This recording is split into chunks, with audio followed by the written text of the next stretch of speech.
As we continue to build our terminological toolbox to help us understand a greater variety of approaches that help us understand culture, let's look at Kluckhohn and Strodtbeck's value orientations framework.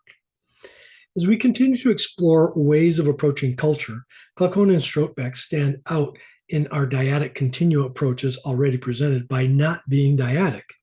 They actually give us more than two extremes of cultural variations by defining a middle term in each of their differentiation categories.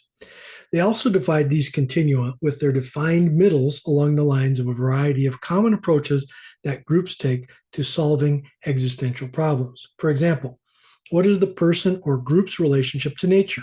Is it mastery over, harmony with, or subjugation to nature? What is seen as more dominant? Can you see Shalom Schwartz here? Second, in common with Hall, what is this group's approach to time? Is past tradition, present mindfulness, or future planning the predominant approach to valuing time in the culture? Third, what is the group's value of activity?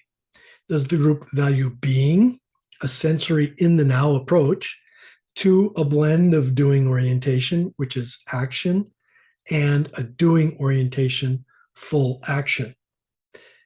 But it is nonetheless interesting to us. I'm not really sure of the middle term, being and becoming in this case, or which cultures may fall there in the middle, but it is interesting and so worth considering.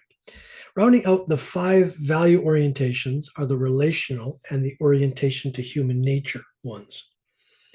What are the preferred relationship forms in the group?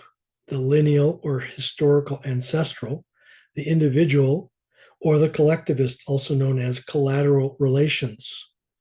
And the human nature value orientation is one's orientation to defining the human person for the group. This one is unique as it has 4 defined terms with 2 in the middle.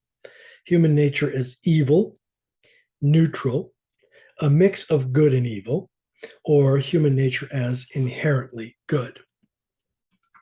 As you can see, this multifaceted framework is a bit more complex than the dyadic counterparts in that there are defined middle terms. What is also interesting and compelling in this framework is how the group defines or answers an existential problem, implying that the answer to those common human problems results in behavioral approaches to nature, time, activity, relations, and one's own nature. This also supports my argument that culture is a technology for maintaining peace, as it's our agreement to deal with each human question together in either one or another of these ways that keeps the peace, even if we don't recognize it. So try to think about your own first culture. Which terms best describe that culture? And then think about any second cultures that you may be familiar with. What about the terms that apply to those second cultures?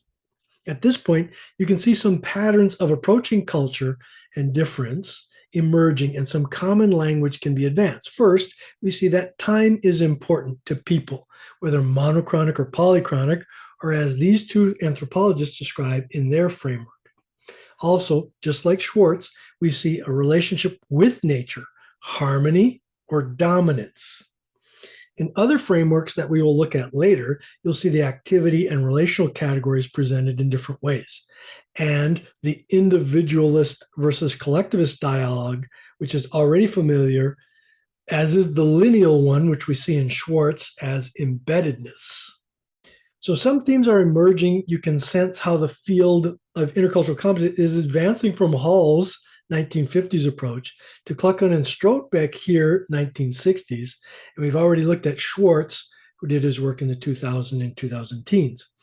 We'll take a look at a few other frameworks of cultural values going forward in the presentations, then head on over to some other important theories for intercultural competence and the development of intercultural competence.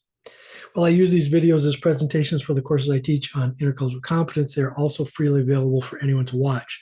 So please feel free to like it or subscribe to this channel as you see fit, or to share it.